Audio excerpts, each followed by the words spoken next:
High বন্ধুরা, আমি নতুন রেসিপি নিয়ে আসছি। নারকোল দিয়ে চিংড়ির মালাইকারি বানাবো, আপনারা দেখতে থাকুন। নারকোলটা ছাড়িয়ে নিচ্ছি। নারকোলটা ছাড়িয়ে নেওয়ার পরে নারকোলটা ভালো করে, ওর গাটা নোংরা থাকে তো, যে খোসাগুলো থাকে, ধুলিয়েগুলো থাকে, ওগুলো ভালো করে চেঁচে নিচ্ছি। দাবালি দিয়ে আমি কাটারি দিয়ে ওগুলো ভালো করে চেঁচে নিচ্ছি।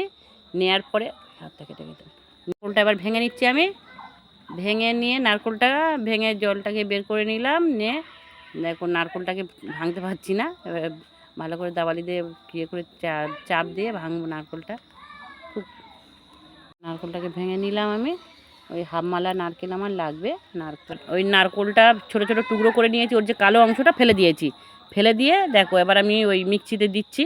মিক্সিতে দিয়ে এবার মিক্সিতে ভালো করে নারকোলটাকে পেস্ট করে নেবো খুব সুন্দর করে। ভালো ওর সাথে সর্ষেও দিয়ে দিয়েছি, তো একসাথে পেস্ট করে নিচ্ছি ভালো সুন্দর করে। নারকোলটা নরম ছিল একটু, ওই জন্য আমি ওটা চিপে করে নিয়ে পেস্ট করে নিচ্ছি ভালো করে। নেওয়া হয়ে গেছে। দেখো নারকোলটাকে আমি এবার নামিয়ে নিলাম। দেখো এটা আমার পেস্ট হয়ে গেল। এবার দেখো কি আমি রান্না করবো, এটা একদম হালকা রান্না। কড়া বসিয়ে দিলাম, দিয়ে তেল দিলাম, দিয়ে ফোড়ন দিয়ে দিয়েছি একটু।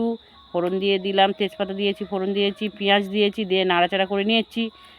চিংড়িটা দিয়েছি, ওই অল্প হলুদ লঙ্কা পরিমাণ মতো যা করছি। দেখো নারকোল দিয়ে চিংড়ির মালাইকারি করব। দেখো কেমন করে বানাচ্ছি আমি, আপনারা দেখতে থাকুন আমি কিভাবে বানাচ্ছি। করে ভেজে নিলাম। এবার অল্প অল্প সব কিছু মশলা দিয়েছি, হালকা রান্না চিংড়ির মালাইকারি। এই যে পেস্টটা করে রেখেছিলাম নারকোল সর্ষে দিয়ে, ওটাকে দিয়ে দিলাম। দেখো আমি কেমন বানাই, খেয়ে দেখবে। এরকম করে বানিয়ে খেয়ে দেখবে কত সুন্দর লাগে খেতে, হেভি সুন্দর লাগে। লাইক করবে, কমেন্ট করবে, সাবস্ক্রাইব